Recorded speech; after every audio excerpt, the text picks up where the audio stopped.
Buying your first guitar is an exciting event. If you don't know exactly what to look for, let me help you out. It's time! You've been listening to John Mayer, Bonnie Raitt, Tom Morello, and Slash, or maybe even something newer like Dirty Honey, Greta Van Fleet, Young Blood, or Rival Sons for a while now. You've seen all these guitarists look sexy as fuck on stage and you're dying to play guitar. Well, whether that description fits you or your kid, I have a surprise for you. You're about to buy a guitar.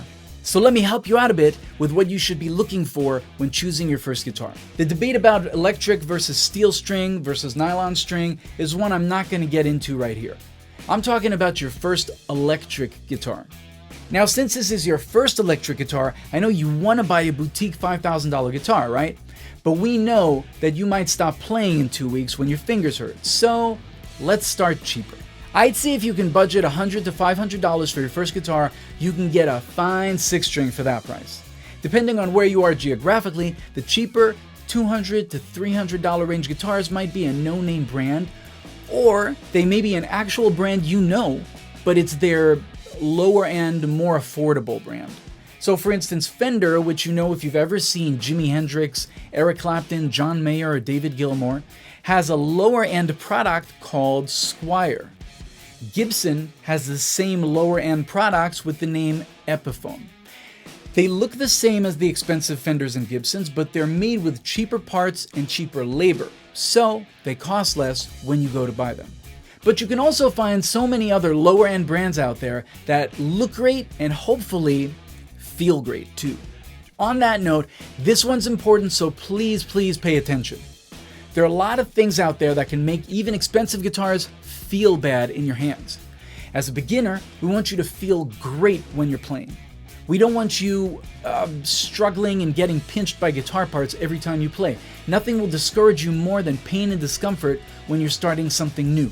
So, when you're shopping for a guitar, no matter what brand, model, or price you end up with, I want you to pick up and feel a bunch of guitars. I want you to pay attention to how it feels in your hands when you're sitting down. Does it balance well, or is it neck diving? And that's when the neck or the headstock is heavier than the body.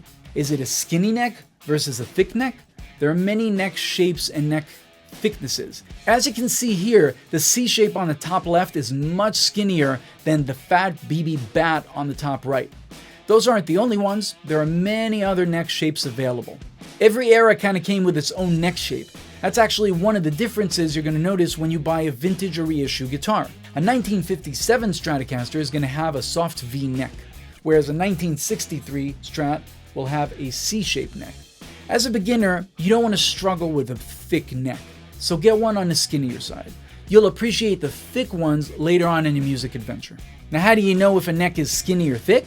Well, you try 5 or 6 guitars with different neck sizes and shapes, and you'll probably feel the difference. Also, you see these right here? These are called frets. They get put in and then they get sanded down on the top and on the bottom so they don't hurt and scrape you. Now, when you pick up a lower end guitar, that's one of the things that might have been overlooked when they were making it. Run your hand against the top and bottom of the neck like this. If you feel any sharp edges, that guitar needs a fret job. When they smooth it out on the top and on the bottom so it no longer has those sharp edges. My recommendation would be to pick up another guitar.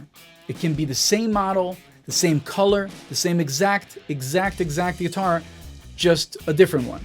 It might not have those sharp edges. They may have done a better job there. Trust me, those sharp edges will hurt. I had a guitar once where the bridge, this part, had a sharp edge. So every time I played, every time my hand went across it, it hurt. And that was a higher end Fender. I'm just saying, pick the guitars up, sit down with them in your lap, touch them, feel them, see if anything is uncomfortable for you. If it feels good, it's a contender. If it feels bad or sharp, if it hurts you in any way, no matter how cool it looks, skip it. Choose one you'll actually enjoy playing. Just a quick note about action. Action is the height of the strings from the neck. If you have a super low action, it'll be easy to play because you don't have to push that hard, but you'll also probably get a buzz sound from the frets.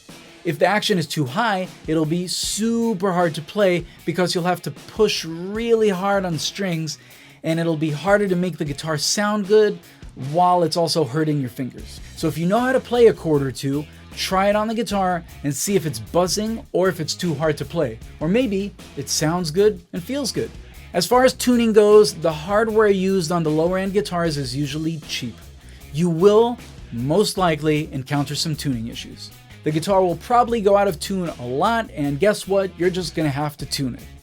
That's why when you see a lot of beginners performing, their guitars are out of tune.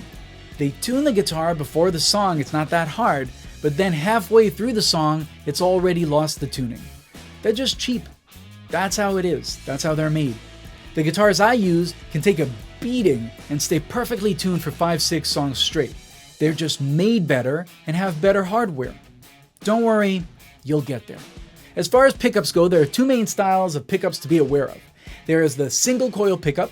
It's going to be lower output, so it's better for clean and some light overdrive. Heavy distortion will most likely result in a hum or a noise. That's why humbucker pickups were invented. Humbuckers, the other pickup, cancels that noise out in heavy distortion situations. They have more output and handle high gain distortions really well. The reason I'm bringing this up is so you know what to look for.